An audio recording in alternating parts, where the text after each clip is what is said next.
I don't have but one speech. I don't have but one message as I journey around this country. And it is a message which says, I am convinced that the most potent weapon available to oppress people as they struggle for freedom and justice is the weapon of nonviolence. If he doesn't put you in jail, wonderful. Nobody with any sense likes to go to jail. But if he puts you in jail, you go in that jail and transform it from a dungeon of shame to a haven of freedom and human dignity. I'm under orders to keep walking. And we ought to march to Washington more than 100,000 in order to say,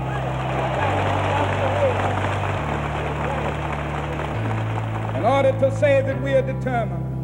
And in order to engage in a nonviolent protest to keep this issue before the conscience of the nation.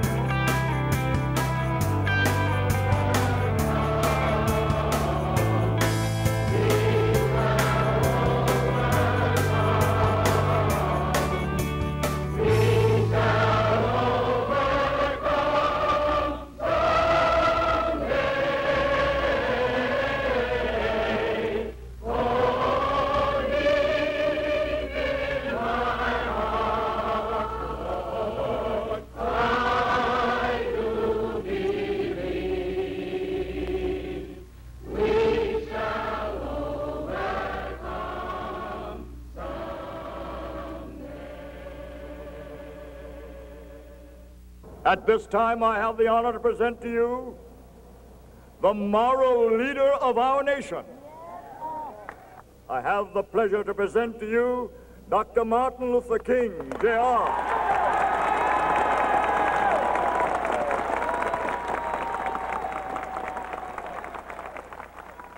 I am happy to join with you today in what will go down in history as the greatest demonstration for freedom in the history of our nation.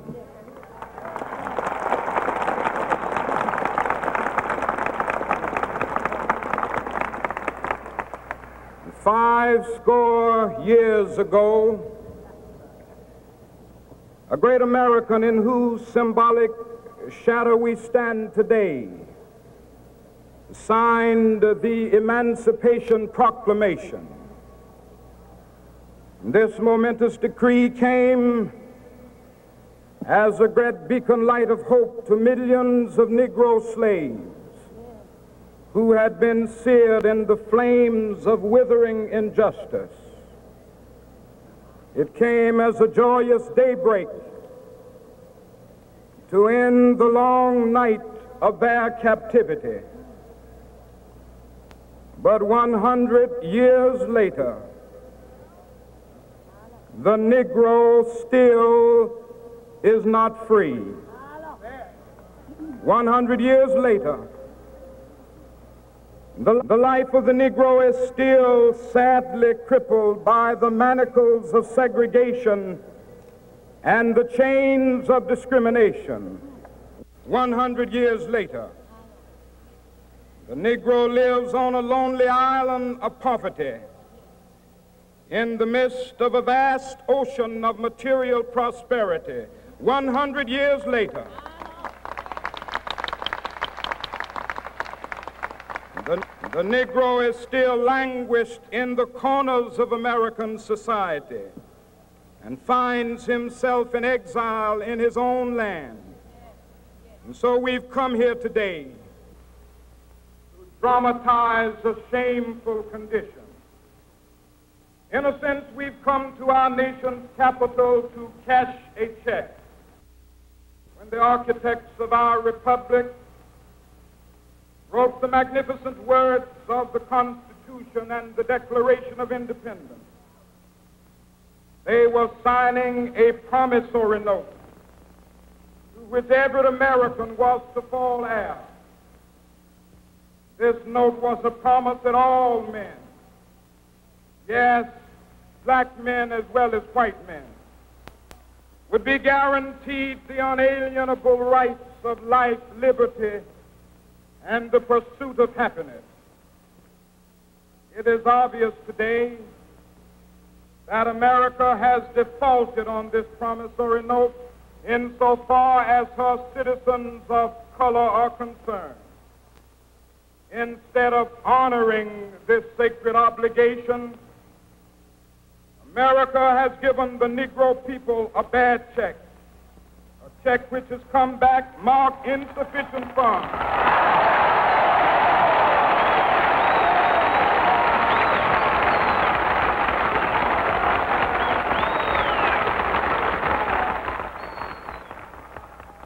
But we refuse to believe that the Bank of Justice is bankrupt.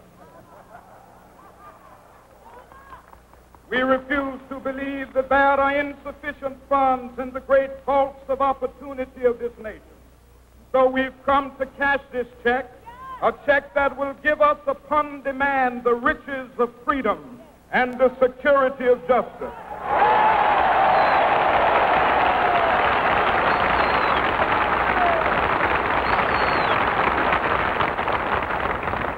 We have also come to this hallowed spot to remind America of the fierce urgency of now. This is no time to engage in the luxury of cooling off or to take the tranquilizing drug of gradualism.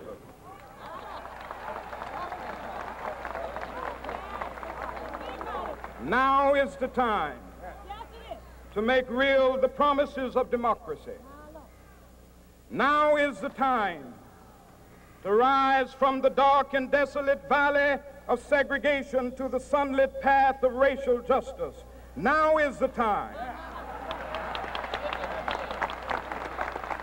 to lift our nation from the quicksands of racial injustice to the solid rock of brotherhood. Now is the time to make justice a reality for all of God's children. It would be fatal for the nation to overlook the urgency of the moment. This sweltering summit of the Negro's legitimate discontent will not pass until there is an invigorating autumn of freedom and equality. 1963 is not an end, but a beginning. Those who hope that the Negro needed to blow off steam and will now be content will have a rude awakening if the nation returns to business as usual.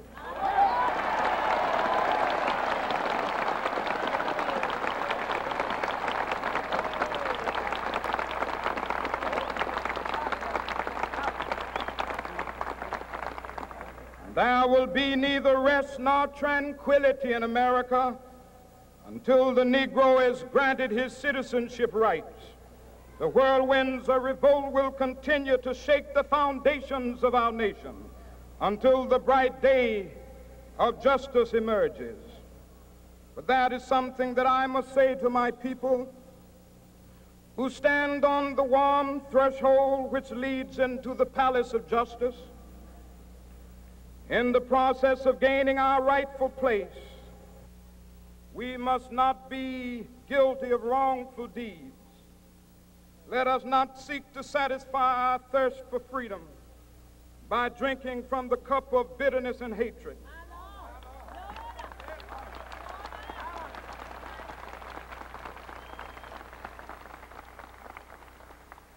We must forever conduct our struggle on the high plane of dignity and discipline. We must not allow our creative protest to degenerate into physical violence.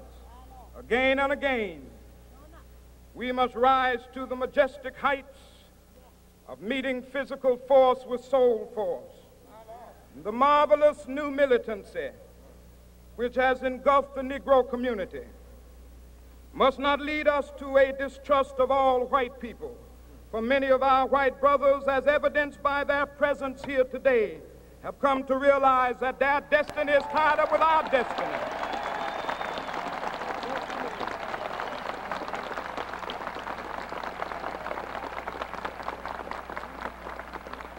And they have come to realize that their freedom is inextricably bound to our freedom.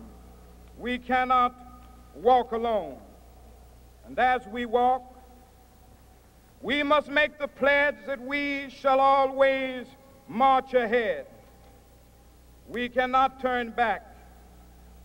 There are those who are asking the devotees of civil rights, when will you be satisfied? We can never be satisfied as long as the Negro is the victim of the unspeakable horrors of police brutality. We can never be satisfied as long as our bodies, heavy with the fatigue of travel, cannot gain lodging in the motels of the highways and the hotels of the cities.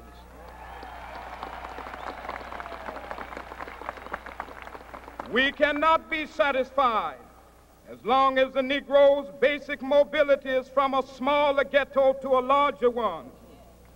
We can never be satisfied as long as our children are stripped of their selfhood and robbed of their dignity by signs stating for whites only.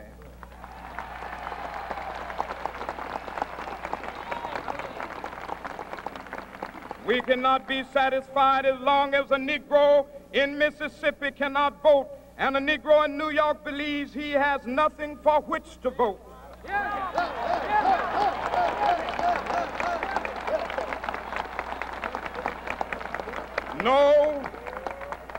No, we are not satisfied, and we will not be satisfied until justice rolls down like waters and righteousness like a mighty stream.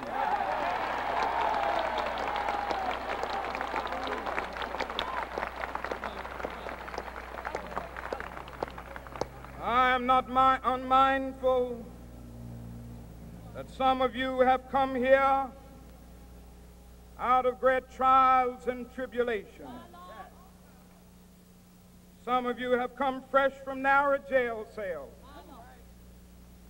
Some of you have come from areas where your quest for freedom left you battered by the storms of persecution and staggered by the winds of police brutality. You have been the veterans of creative suffering. Continue to work with the faith that unearned suffering is redemptive. Go back to Mississippi. Go back to Alabama. Go back to South Carolina. Go back to Georgia. Go back to Louisiana. Go back to the slums and ghettos of our northern cities, knowing that somehow this situation can and will be changed. Let us not wallow in the valley of despair. I say to you today, my friend,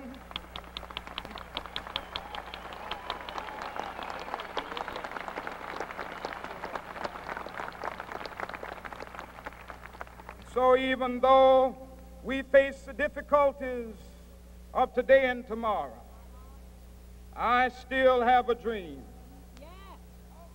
It is a dream deeply rooted in the American dream. I have a dream that one day this nation will rise up and live out the true meaning of its creed. We hold these truths to be self-evident, that all men are created equal.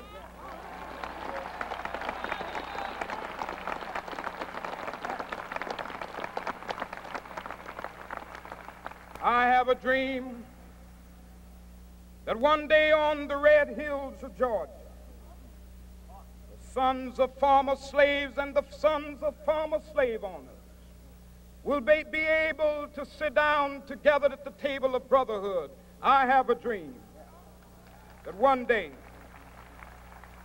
even the state of Mississippi, a state sweltering with the heat of injustice, sweltering with the heat of oppression, will be transformed into an oasis of freedom and justice. I have a dream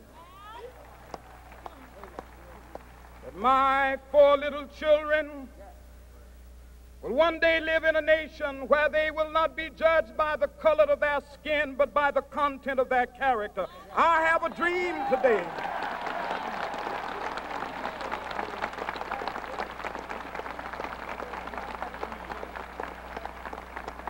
I have a dream that one day down in Alabama with its vicious racists, with its governor having his lips dripping with the words of interposition and nullification. One day right there in Alabama, little black boys and black girls will be able to join hands with little white boys and white girls as sisters and brothers. I have a dream today.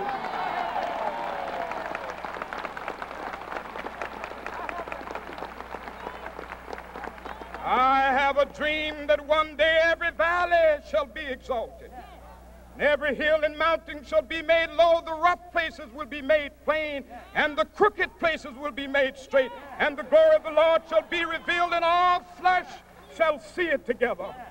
This is our hope. This is a faith that I go back to the South with. With this faith, we will be able to hew out of the mountain of despair a stone of hope. With this faith, we will be able to transform the jangling discords of our nation into a beautiful symphony of brotherhood.